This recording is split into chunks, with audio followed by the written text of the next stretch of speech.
It's over opinionated.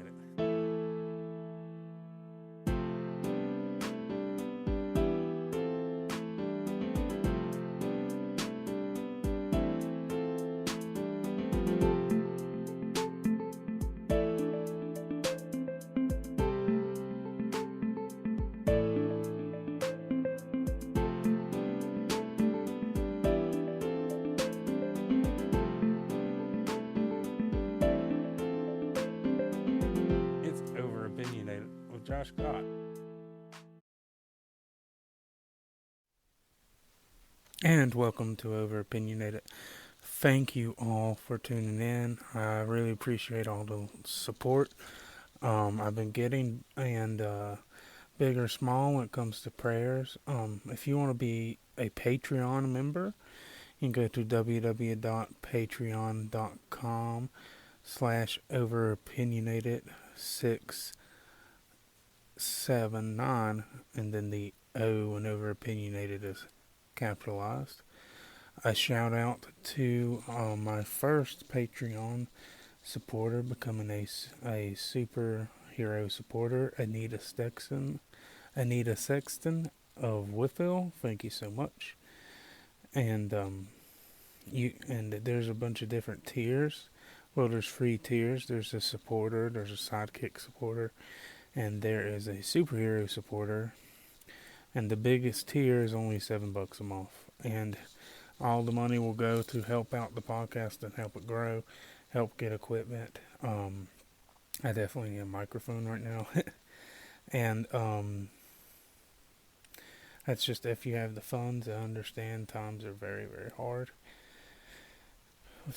With that being said, a big thank you to Anita Sexton of Whitfield. But like I said, if you don't have the money, please don't feel bad. I will never shame you, and I appreciate your prayers and support and just listening. And also, if I made a promise back in the first episode, I think, if I ever make a decent amount of money or a decent income is coming in from this show, which I'm not saying will ever happen, but if it's ever sizable enough, I will donate a portion of that to pro-life charities.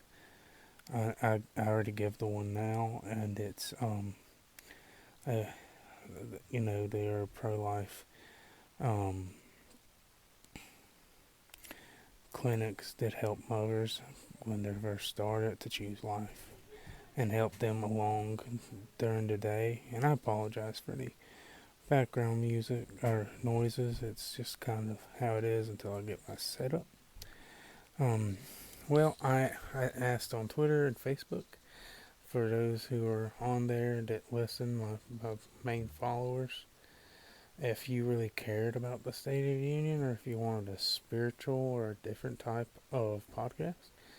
And you answered you didn't care too much about the State of the Union, which in a way is really good, because the State of the Union is just a glorified state-sponsored campaign speech. But I am going to play you a small clip right here about Joe Biden's biggest applause. In Roe v. Wade, and protect Roe v. Wade. Congress must restore the right that was taken away in Roe v. Wade, and protect Roe v. Wade.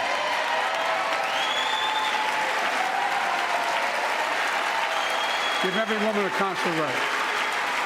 The Vice President and I are doing everything to protect access to reproductive health care and safeguard patient safety. Well, already more than a dozen states are enforcing extreme abortion bans. Make no mistake about it. And we're back. And Joe Biden's biggest applause of the night was about abortion.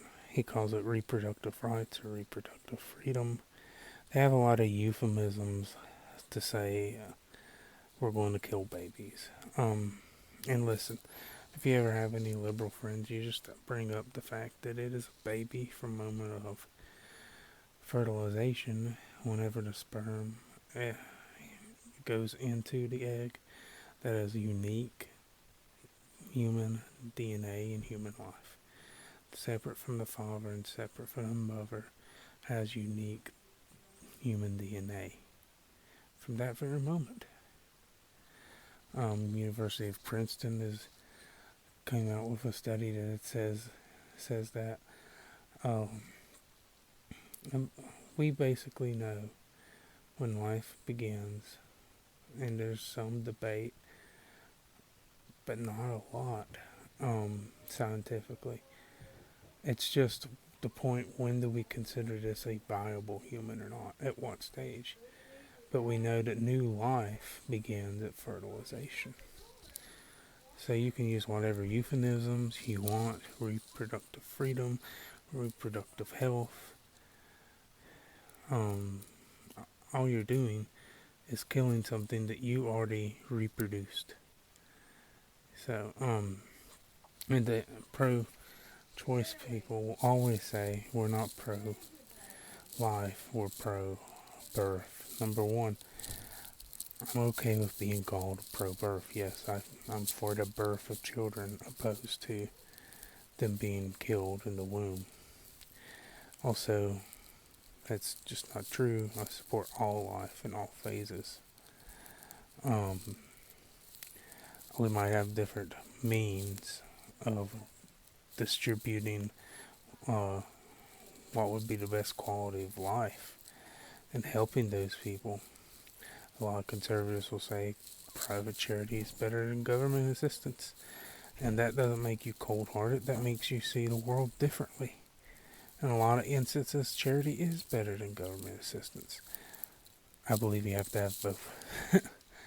But that was the biggest applause of the night from the Democrats, from Joe Biden's a lot from Joe Biden's State of the Union address was killing babies. Let's just remember that he's a very fearful, God-fearing Catholic man, and you know, he's so God-fearing that he caves to his party's whim and just says, well, we can go ahead, and this is popular in my party, so I'm going to bend the knee and say, we can go ahead and kill more babies.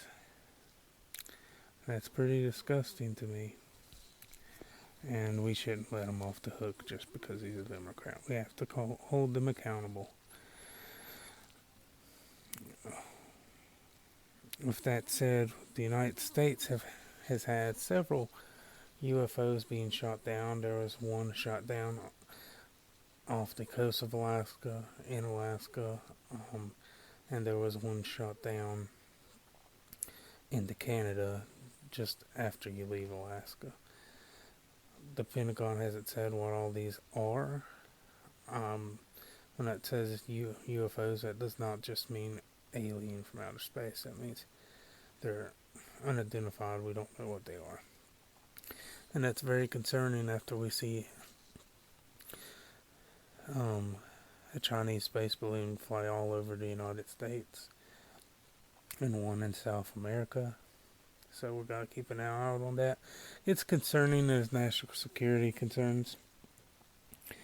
It is, for Christians, it's not something we should fret over. We know these things are coming. We know that there is wars and rumors of wars. And just because you live in the United States doesn't mean that the Bible's less true. We've been sheltered as Christians in the United States for a lot of reasons. Yeah, we have wars, but a lot of them are overseas. Yes, we've had awful terrorist attacks, but as a whole, we have not suffered a lot of the things the other part of the world has suffered, especially the Middle East. So keep your head up, stay encouraged. Don't fear what people here can do to your body, for they can only kill you. But don't fear for your soul. Fear more for your soul. That's what Jesus said.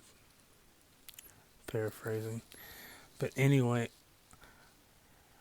we got past all of that. I did want to make one comment about the State of the Union. which has almost been, by the time this podcast is up, it's been exactly a week.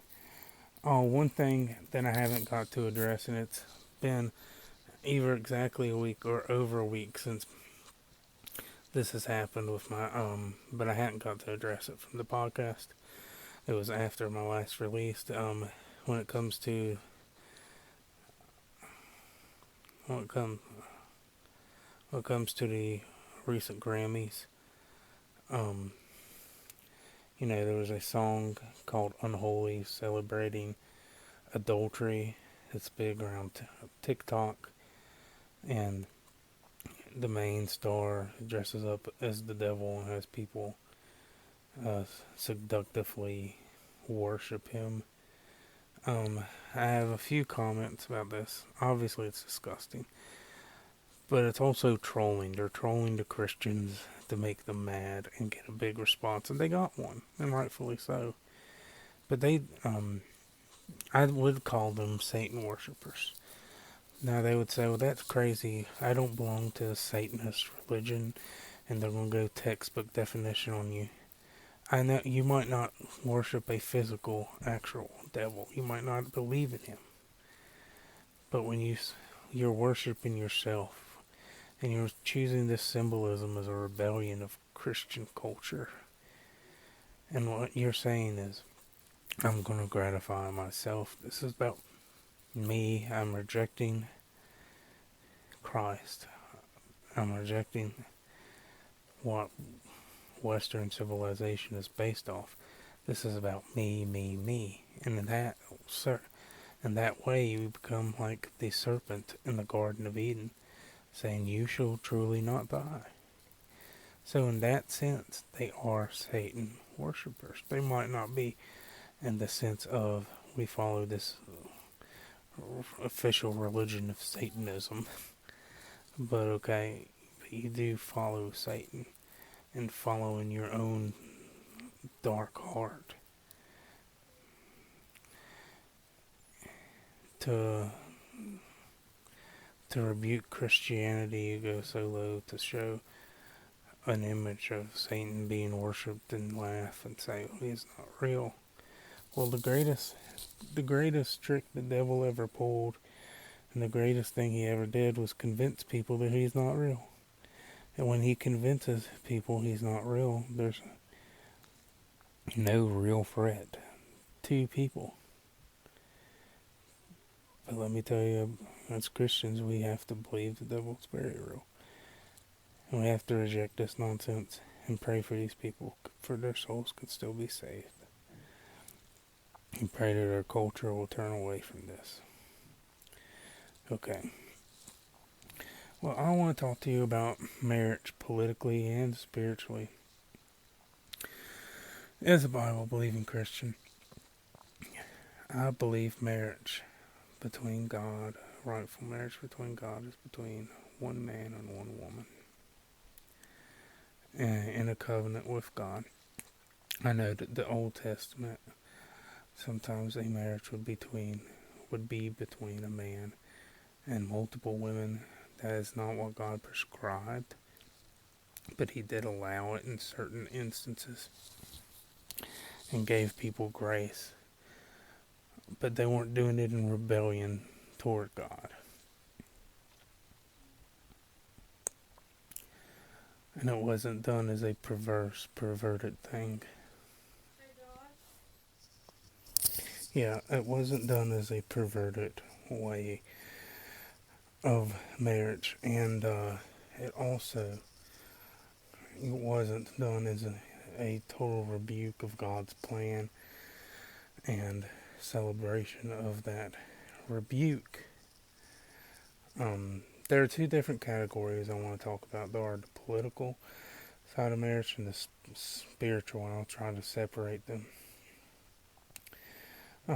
So spiritually and through the Bible, marriage is one woman and one man, biblically, God ordained. And secularly, or in the world, what should the government do when it comes to marriage? Because the marriage question affects everyone. It's just people on both sides of the argument that believes that it doesn't. And I've seen good, well-hearted Bible-believing Christians say, well, this isn't a hard issue. Look what the Bible says.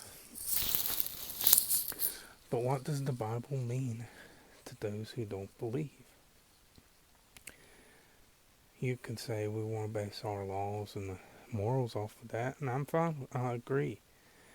But you can't have an argument with a secularist or an atheist that does not believe the Bible. And in their eyes, you are discriminating against a whole group of people because who they're attracted to and who they love. And when it comes to their benefits, and when it comes to the government recognizing equally their marriage to a traditional marriage.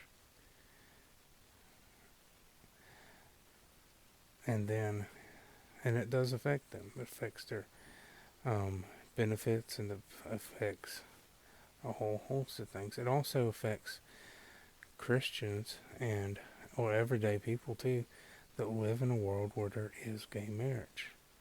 And you had that slippery slope since gay marriage was decided on the Supreme Court. We have now mass transgenderism. We have a boost in people who consider themselves LGBT. We live in a different world now. And to say that doesn't affect us is ridiculous, because there's always a cause and effect. But let me introduce you a different idea. And at first, conservative Christians are going to be turned off by this idea, but hear me out. It's not because I don't value the institution of marriage that I want to get government out of it. It's because I do value it wholly. And I do think it's sacred, and I do think it is God ordained that I want to get government out of marriage. I don't think government should recognize any marriages. I don't think government should recognize traditional marriages. I don't think government should recognize gay marriages or polygamous marriages. Government should just stay out of marriage. Because if government stays out of marriage, there's no gay marriage debate anymore. They can just live together. They don't have to get married. When it comes to traditional marriage, what you would do, a Christian would do, is they would go to a pastor and they would have a ceremony committing themselves to themselves and their community. Even if they don't have a ceremony, they don't have a public thing communicating that they are married. Now, when it comes to benefits and all that, you can just make it where there's two people in a civil union, and any two people can have a civil unionship when it comes to taxes and whatnot. But I don't think the government should say, this relationship's okay, this relationship is not okay, as long as they're two consenting adults. I think the government should stay way away from marriage. Mostly because I believe they're hurting the institution as it is. And if you get rid of it being from recognized in a recognized institution, then they can no longer hurt it. The Christians are going to believe what they believe about marriage, and everyone else will believe what they believe about marriage. But deep down, I believe most people will come to the realization that marriage is more than a piece of paper given to us by the government. Government does not marry us in any sense. God does. Government won't recognize the marriage, but God is the one that ordains the marriage. But Christians have taken the deal, or religious people in general have took the deal with government and said, okay, government should be involved in marriage. Let me tell you a few instances why this is hurting me. Well, number one, I'm engaged now, and I plan on getting married to my beautiful fiance, who I love. I don't think the government should say, well, if you sign this piece of paper and give me $30, that then you're recognized as married. I believe this should be between me, her, and God as we go forth and ask God to bless our union. Why should the government get involved? Why do we have to have a piece of paper that we already know would be true in God's eyes and in our heart? And I'm not saying one of these I'm already married in my heart. Don't do this or that type of arguments. That's not what I mean. I'm saying we've made a public commitment to each other and we're going to get married. So that affects me. It affects me with my mother who passed away because she had a legal husband at the time, but they were deranged. Um, they were somewhat friendly, but they are split up as a couple. But now, when I'm trying to close her estates, when I was dealing with stuff when she was in the nursing home or in the hospital, they always made me ask, does she have a husband? Because she's next of kin. I would have to say yes, but he's not making decisions, I am. And I'd have to say, yes, she's married legally. And it's still bugging me to this day. I still have to do things and go through him to go through me. Now, I work very well with her later, with Mom's husband. He's still alive. Sorry, I didn't mean to say late. I work very well with him. But it's made things incredibly hard. And she was on the way to get a divorce legally. Eventually, she was going to.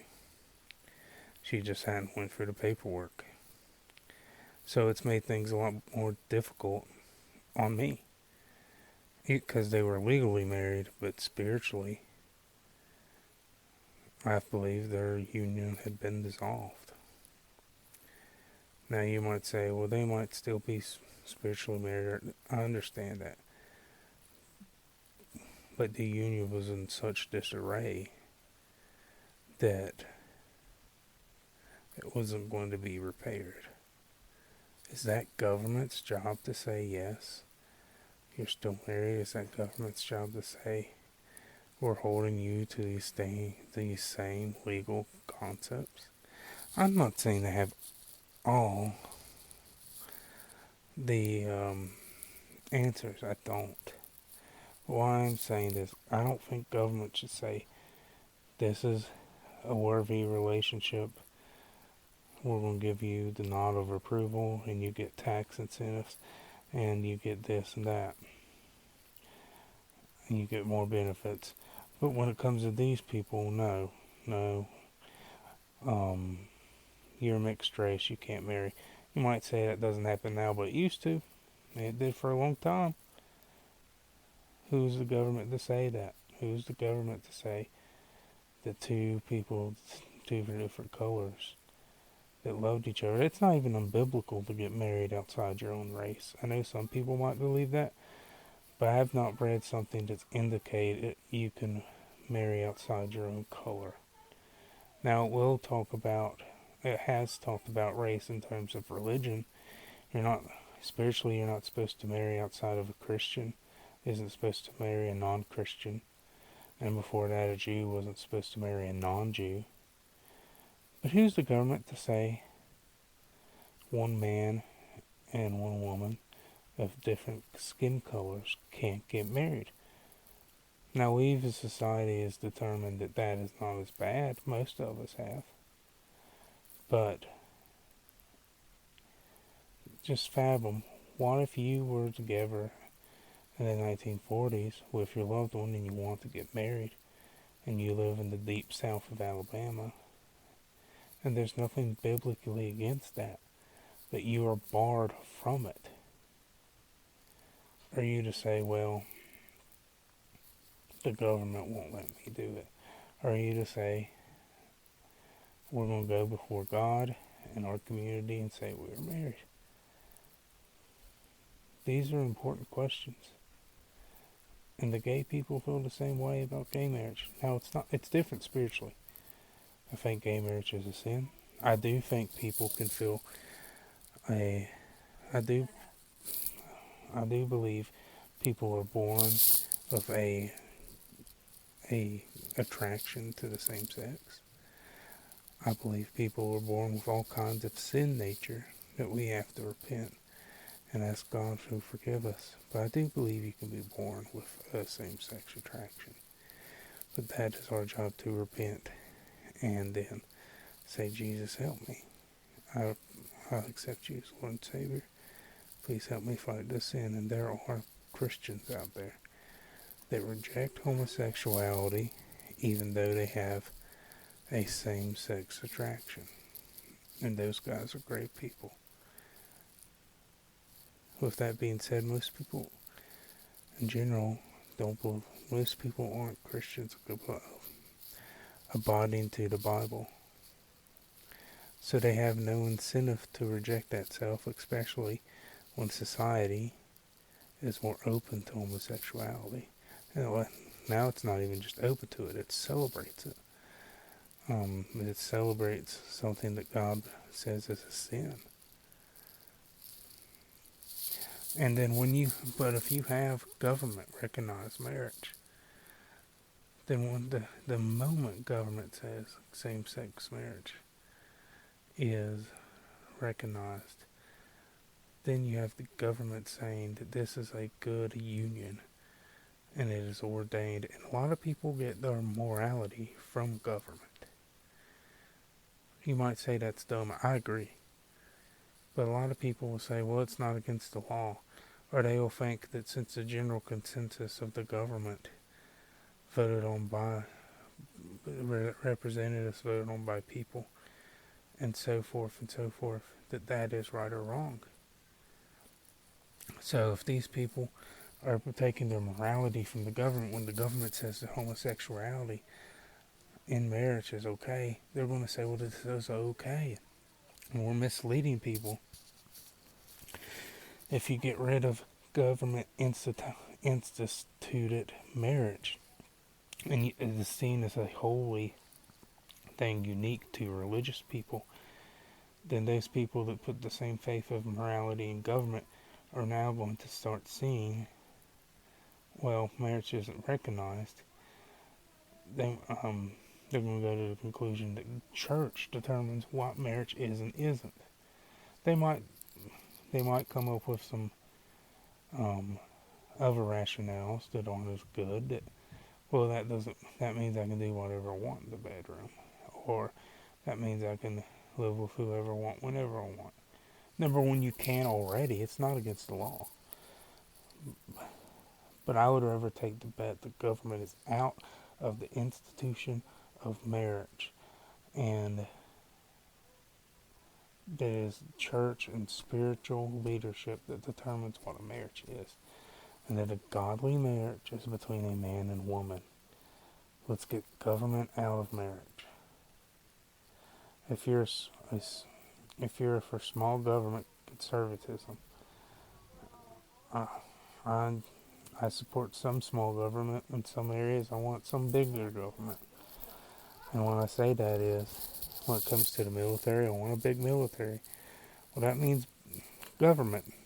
You know, I want some safety nets put in place for those who can't work, for those who need food stamps, for those who need help. And there's always going to be those that Jesus said the poor are always with you. That doesn't mean the government can fix it, but we should have a safety net in place for those who can't physically work, so that they can be took care of and they can live a good life and they don't have to starve. I 100% believe that. Also,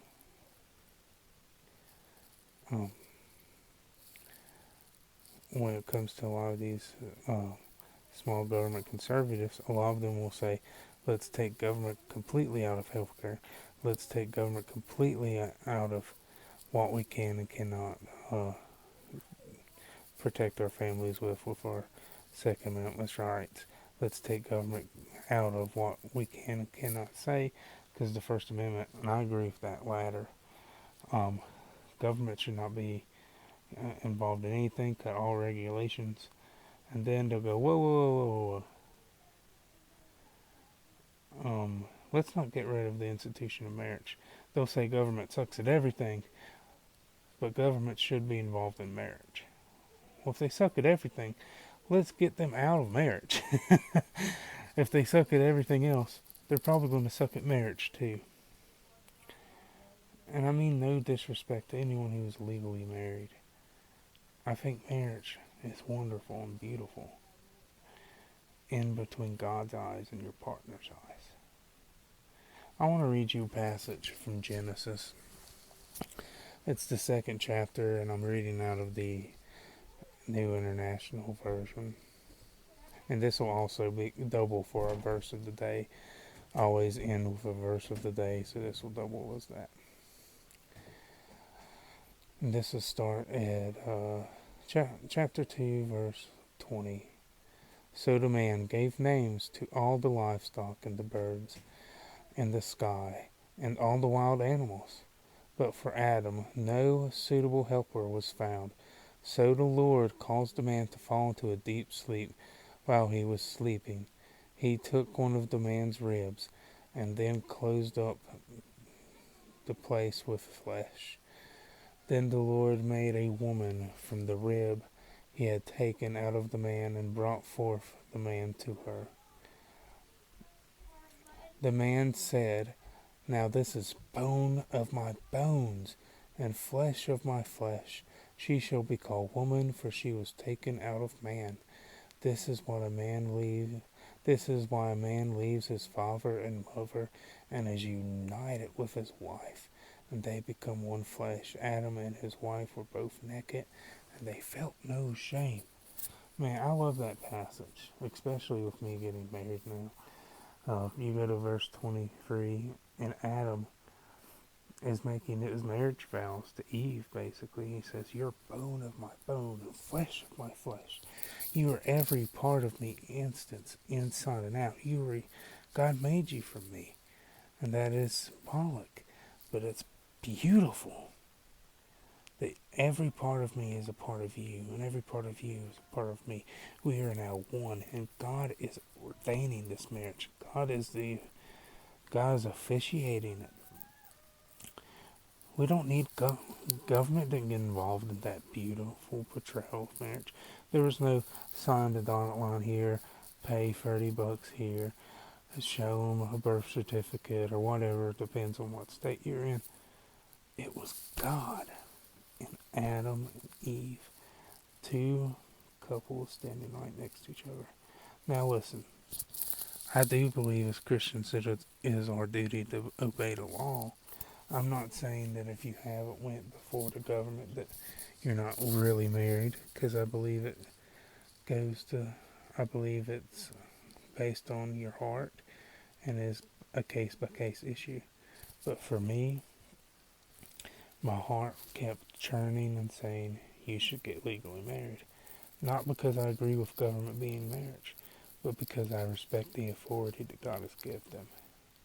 Even though I disagree with how they're using that authority, I'm still going to go through the government to get my marriage, because even though I disagree with how they're doing it, I believe that that's their authority to do it. And I believe in my heart that that's the best way to this, as you solidify the spiritual with the government and the physical there. Even though I disagree with how it is being, even though I disagree with how the government recognizes marriage. If they're going to recognize it, y'all as well go forth and recognize it. Even if I disagree with them doing that, you should go ahead and go do that. That was what I personally felt in my heart. So that's why I'm going to. But man, marriage is so important. I do believe marriage is a huge building block of society. That's why I want government out of it. They can't protect it. They can't guard it. They can't make it holy. The only thing they can do is recognize what God's put in place. And they're not doing that now. They're not doing that now.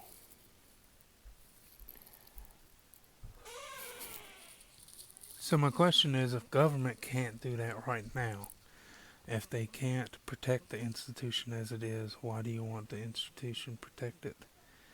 And I know you can say, well, people can leave early, and well, listen, in today's society, they're just going to leave anyway, just about.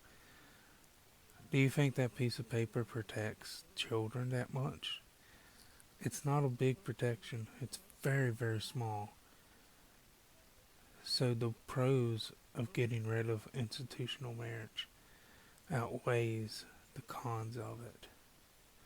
Is a legal spear. Government cannot help marriage at all. The best way to get help marriage is to get out of the marriage business and let God and spirituality handle what true marriage is.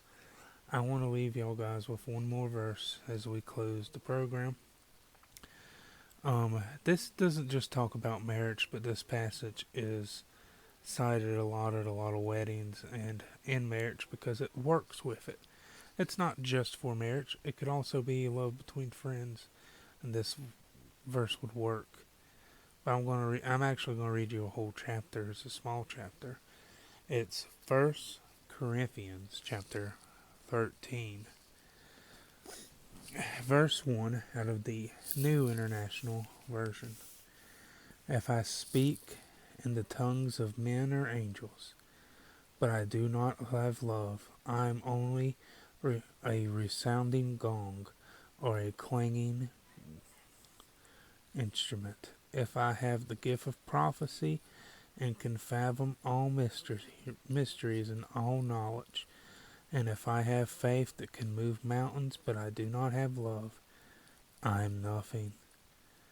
If I give all I have, if I give all I possess to the poor, and give over my body to hardship that I may boast, but do not have love, I have nothing.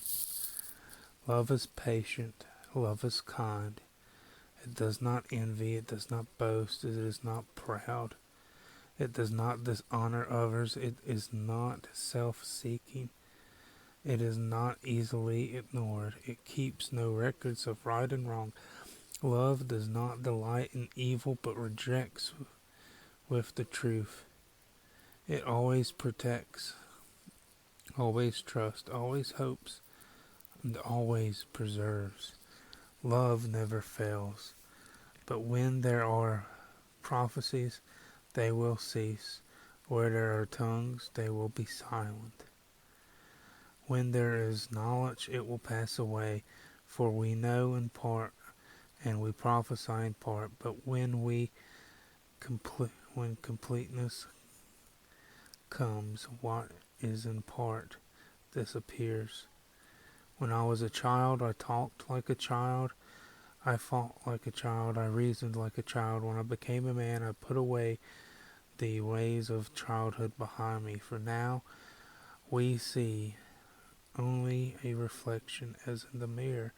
Then we shall see face to face. No, I know in part. When I shall know fully, even as I know now. But these three things remain: hope, faith, and love. But the greatest of these is love. And if you can have those qualities in marriage or in a friendship or in any life, you've got something special, you have something biblical. And I'm far from a perfect Christian. I'm a sinner. I deserve to die and go to hell, but I'm thankful that I have a Savior that saved me from the consequences of hell. I still sin. I sin every day, but I try my best to please my Lord. And I'm not lecturing you, but I want to go back up here to verse 7. It always protects, always trusts, always hopes, and always preserves. That's what love does. It protects, it trusts, it hopes, and preserves. That's what marriage is. It's not a piece of paper gave to you by the government. Now listen, if your government recognizes marriage, you should, my personal opinion is you ought as well recognize it in the eyes of the government because they are your authority.